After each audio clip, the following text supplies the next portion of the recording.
Sa mga kinauukulan, sa mga nagpapakilalang authority, sana po unang-una po sa lahat, kilalanin niyo po sa inyong mga buhay na ang authority po sa ating lahat ay ang Diyos.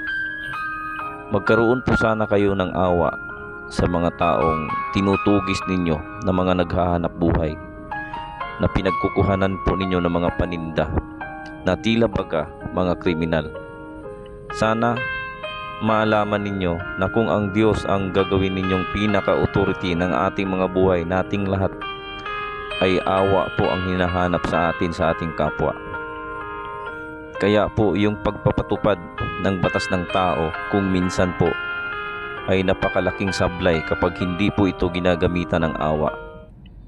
Alam nyo po, kaya po nagagawa ng maraming tao ang magtinda kung saan-saan na kahit alam nila na bawal. Ginagawa po nila ito para itaguyod po ang kanilang buhay.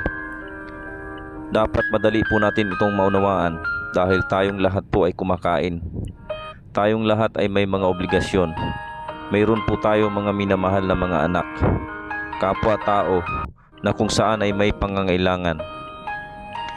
Isa lang naman po ang sinasabi ng Diyos.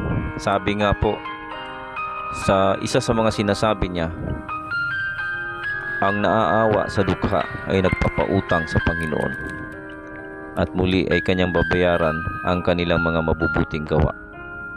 Isang mabuting bagay po ang tayo po ay magkaroon ng awa sa ating kapwa. Nakagawa na po tayo ng mabuti kung tayo po ay marunong maawa. Sana po ito po ay magsisilbing panawagan sa inyo, itong videong ito. Magkaroon po sana tayo ng awa sa ating kapwa. Sinasabi nga po ng Panginoong Jesucristo sa banal na kasulatan, kung tayo po ay Kristiyano, sinasabi doon, habag ang ibig ko, hindi po hain. Ibig sabihin, pwede po tayo maghain, kaakibat po nun ay ang habag, ang awa. Sinasabi nga po sa Santiago 2:13, walang awa sa hindi marunong magpakita ng awa, sapagkat ang awa ay lumuluwalhati sa araw ng paghuhukom.